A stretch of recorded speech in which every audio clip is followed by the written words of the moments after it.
So, unlike my other reviews of older films, this one is going to be pretty brief.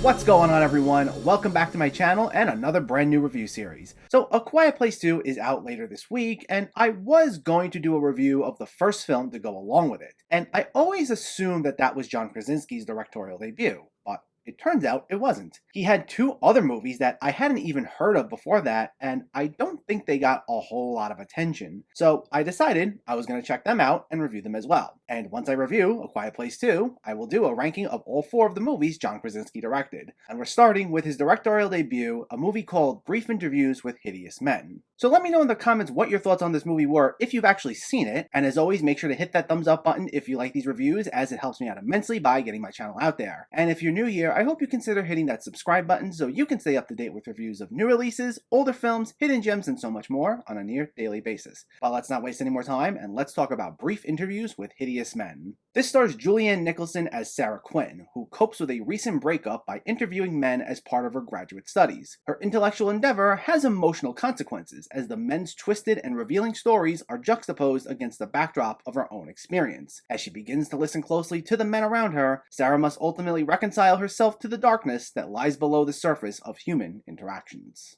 Krasinski also wrote the screenplay for this one and has a small supporting role as well as one of the men in question. And it's based on the critically acclaimed book of the same name by the late David Foster Wallace, who unfortunately passed away just a year prior to the release of the film. And it contains quite a cast, with a number of notable actors popping up as the men interviewed by Nicholson, some of whom are named, while others are simply known as Subject 1, Subject 2, Subject 3, and so on. In addition to Krasinski himself, you have Bobby Cannavale, Will Forte, Will Arnett, Clark Peters, Dominic Cooper, Christopher Maloney, and Timothy Hutton, among many others. Now, I haven't read the original book, but I do know it's a series of short stories that were done in the style of an interview transcript, and each of the stories were meant to be a critique of modern masculinity, with many of the men being interviewed being unlikable due to their warped views on the world. Some of the stories seemed to be them recounting experiences they had, while others talked about dreams or thoughts of theirs. And if you've read the original book and want to elaborate further or correct me on any of that, let me know in the comments. Now, the interviewer in the book was unnamed, and from what I've read, there was really nothing linking each of the stories together other than the themes and the fact that it was the same person interviewing everyone. So the way it was adapted here was giving the interviewer the name Sara and giving her an arc that paralleled each of the stories, with some of the people listed as subjects also being people that she comes across in real life. Though instead of it being one interview at a time, we cut back and forth between multiple interviews going on at the same time. So for example, we'd see Nicholson briefly interviewing Will Forte, then we cut back to her at home with Krasinski, then we cut to her interviewing Clark Peters,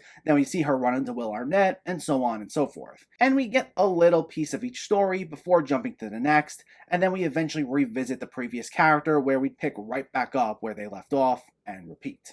At only an hour and 20 minutes, and with Nicholson interviewing a ton of different characters, while everyone's scene spaced out through the movie, when you add up all their screen time, it really amounts to a glorified cameo for just about everyone besides Nicholson. But the way Krasinski tried linking everything together is pretty commendable. Usually it would be by having a number of characters repeat the same phrase, and he'll do rapid fire cuts of each of them saying that particular phrase, one right after the other. Or if some of the interviews are thematically linked, he'll cut back and forth between a few of them as they're all building up. And it'll sometimes feel very chaotic, as a few of these stories are meant to give off this feel of anxiety as these characters build up the conflict, and you'll have a very tense soundtrack that might consist of really loud noises, like very quick drumming, to help build up their intensity, especially in the stories that have a close link to Sara's personal life. And now I'd say the material revolving around Sara herself was probably the most intriguing of all these different subplots. There are stories like her dealing with Krasinski, who's her ex-boyfriend that cheats on her. Meanwhile, as she's going through that, she's also dealing with a student played by Dominic Cooper, who writes a piece about relationships that comes off more for shock value, and he keeps getting on her case about revisiting the paper. And among many other things, we see how all of it takes its toll on her while also doing all of these interviews. And some of these stories can be pretty brutal to get through. While they start off on a lighthearted enough note, with the opening scene being about a man who feels the urge to shout a very odd phrase during sex, they build, and soon we hear these awful stories about how manipulative and vile a lot of these subjects actually are, either through their warped views regarding women, or through the things they just do while they're dating. And that's ultimately where I have a problem with the film. Now, while I haven't read Wallace's original novel, As I said, I am aware it's all meant to be done as a critique of this incredibly toxic sort of behavior, and it seemed like Krasinski was, commendably, also trying to get to the heart of the issue. But it ultimately felt like he really didn't offer anything substantive to say about any of the subjects, other than how some of the things they said paralleled Sara's own experiences. And what we instead get are 70 minutes or so of a number of characters who turn out to be really unlikable, giving these very long monologues about how awful they are, and nothing more. And it's a lot all at once, for a few reasons. Now, I don't mind a film that's heavy on dialogue, but this is very heavy on cutting back and forth between a bunch of different monologues, and it felt like Krasinski was trying to incorporate the exact language, or similar language, to what I assume Wallace used in his original book. And sometimes, even though we're cutting back and forth between a few different people being interviewed, it's one monologue after another, after another, after another. Sometimes even the conversations had outside of the interview process are done in the style of monologues. There are very few instances where a character speaks and they finish their thought in less than 10 seconds. And again, all these monologues end up being about how awful these characters actually are, though without any of the commentary Wallace supposedly offered to go along with it. So it just wears you down emotionally, and the film becomes a little tedious as a result. And in the end, it felt like we weren't even sure what the point ultimately ended up being, or what lesson was learned. As strong as Julianne Nicholson's performance was here, being the only consistently likable character more or less, I don't feel like her arc was properly fulfilled by the end. It seemed like her character was still trying to figure herself out, as well as what the point that she, and in turn the movie, was trying to make. And it kind of shows that this is Krasinski's first go behind the camera, and especially his first time writing his own film, because it's clear he's yet to find his own voice in terms of writing or directorial style. He tries so hard to keep the language of Wallace's writing intact that it comes off unfortunately more like a pale imitation.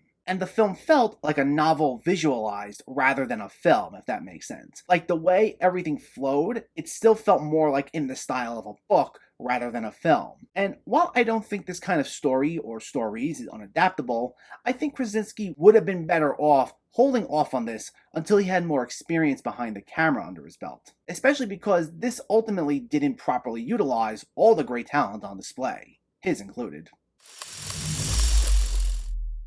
While a commendable effort, Brief Interviews with Hideous Men is not the best work from John Krasinski, and it's kind of understandable why it's not brought up anymore. While we do get a strong lead performance by Julianne Nicholson and some humorous turns by some of the cameo appearances, it tried way too hard to copy Wallace's writing style rather than have its own unique voice, and it results in a very monologue-heavy film centered around the experiences and views of a ton of unlikable characters, though without anything really to say about any of them. It's a nice try, but unfortunately, a swing and a miss. Brief Interviews with Hideous Men gets a 4 out of 10.